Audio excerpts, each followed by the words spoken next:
the cup of life. This is the way. Now is the time. Don't ever stop.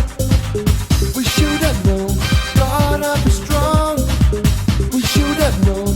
Right to the top. Como Caín y Abel en su partido cruel. Tienes que pelear por una estrella. Talk about a damn good race. Another week where the NASCAR Winston Cup Series delivers, this time at the UAW-DaimlerChrysler 400 at Viva Las Vegas. Therefore, I want to give a shout out, first of all, to the Baby Fever gang. First off, one of my best friends, Julie Davis, is expecting her first child within I don't know when the due date is, but regardless, congratulations, JD. Happy early birthday to you, considering you celebrate a birthday on the 26th. And of course, to my old neighbors on Sandhurst, congratulations to Adam and Allie on the birth of their first child, which means Marissa is a first or second cousin, I think Pam said on Facebook. And Grace is an auntie. I couldn't be more happy for you. And speaking of Pam, her and Larry are grandma and grandpa.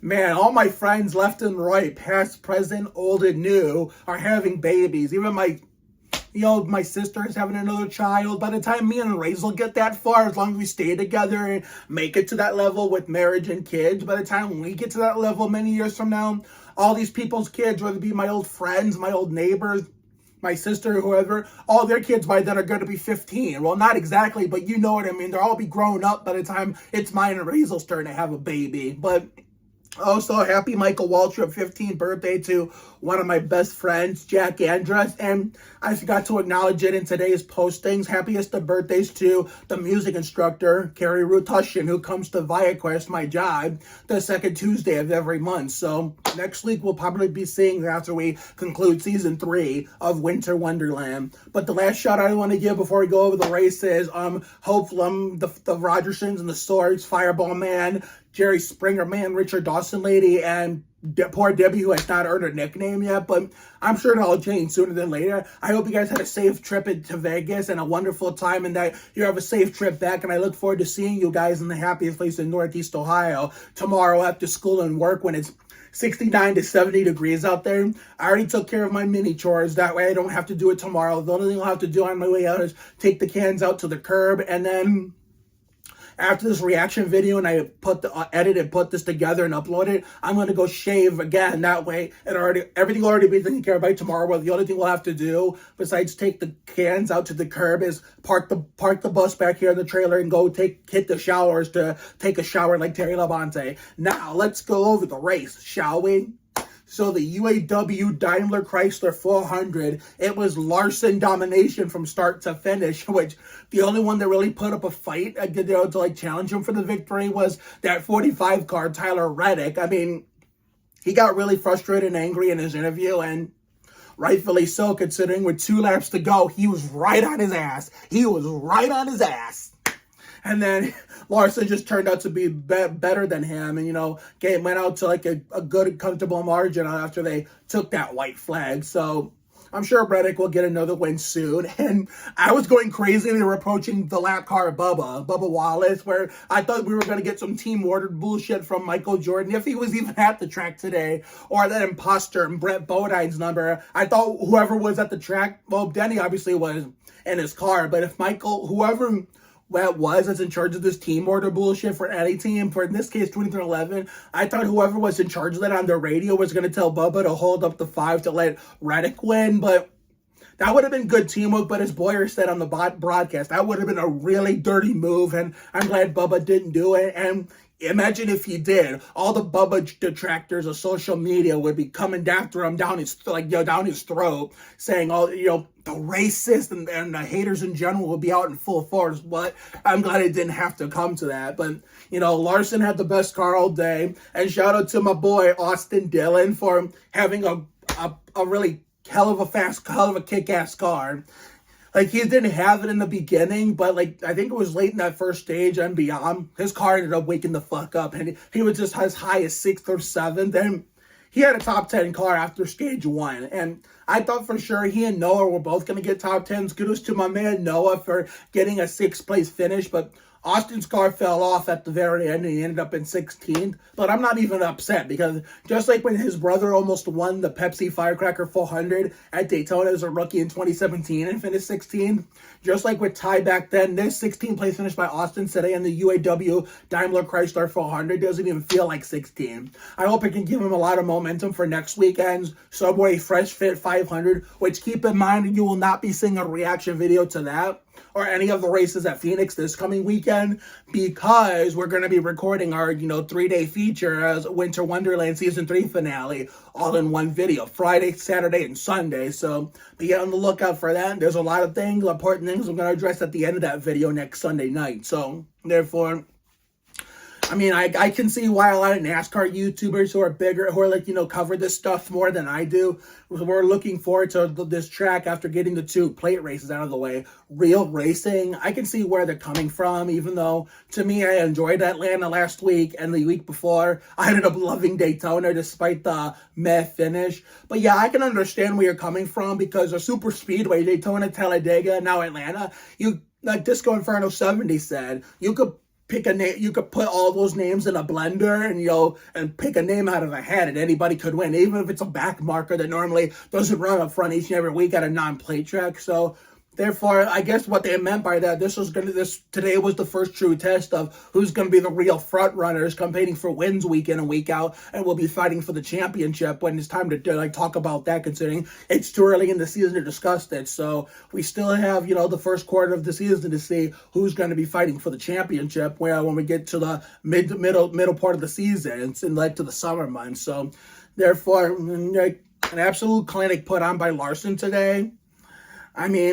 Zane could have had, as far as my personal feelings goes to my favorite drivers, Zane could have had a decent run if he didn't hit the wall early. This is the second week in a row that bad luck has bit him, so I bet you, watch him do. I'm not watching next weekend because my Winter Wonderland Season 3 finale, a 3-day feature in one video. But watch him do good next weekend. Next Sunday, the weekend I'm not even watching because that's usually how it goes, unfortunately. But man, considering Atlanta last weekend was more painful because he was running in the top 5 and he cut a tire down. I don't know what Spire Motorsports, has going on with that 71 team.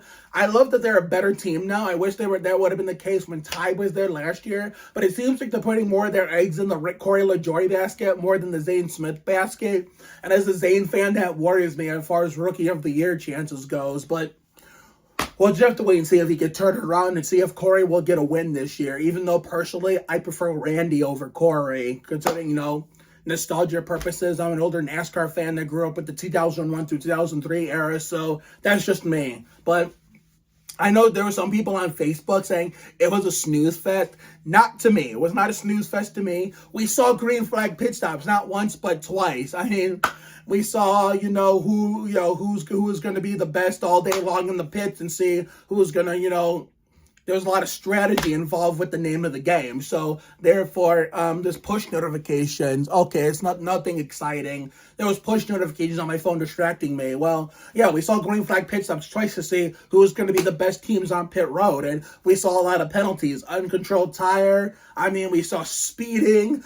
Chris Buescher's tire came off, why he smacked the wall really hard early on. And we know damn well that's going to be a penalty. But luckily, since a lot of people complained in 2022 with, the 4-week vacation for 2 random pit crew members and the crew chief, they made it less harsher starting last year where I can't remember the exact penalty they updated. They upgraded it to, but luckily it's not as severe where 4 weeks for the crew chief who didn't really do anything, or the crew members, even the crew members who were not responsible for the infraction ended up getting 4 weeks on the couch. So I'm glad they fixed that, and because sometimes NASCAR does listen to the fans. They sometimes do, but not always. But that's a whole nother tangent of its own for another day, another video. But we'll just have to see what penalties Buescher and the 17 team will get. And to Gregson, after getting that 35-point penalty and being in the red. Oh my God. After was really low in the standings, being in the red, it's in a negative deficit, in the red, like they say on Jeopardy.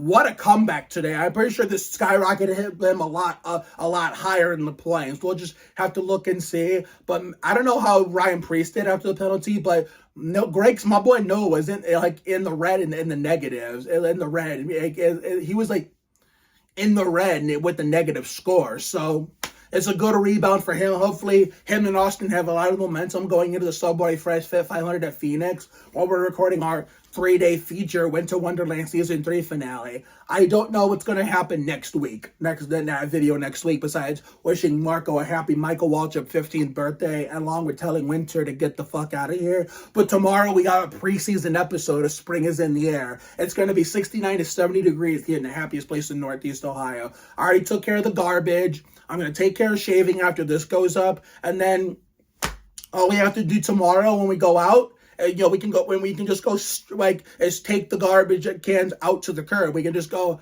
all we have to do, but when we do it is, when we come home and, make sure everything's all situated, is go straight out the door and take the cans out to the curb on the way out. And then spend time with our friends. We'll hopefully do some TikToks, make our preseason Spring is in the Air episode. Come back when it's time to park the butt, when it gets either sunset below 60 degrees or my phone's getting ready to die. It will be time to park the bus back in the trailer. Go and hit the showers to take a shower like Terry Labonte. Wind down, get comfortable.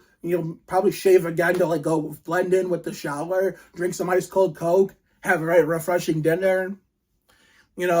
Edit and upload tomorrow's video, watch our favorite YouTubers do their thing, and then we can get ready for the last 6 days of Winter Wonderland starting Tuesday when we do the eye doctor appointment with my dad, which will not be recorded, by the way. I thought about it, but here's the thing, though. I don't think it's possible for me to get examined in the actual office.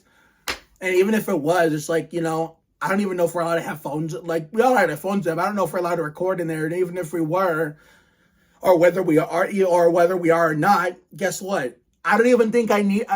You're probably like, Mark, you could have done the eye doctor vlog in 2021 when you broke your previous set and you had to go back to the Sanders glasses temporarily. If y'all remember that time period for me on YouTube, and then you end up getting the ones that you still have today.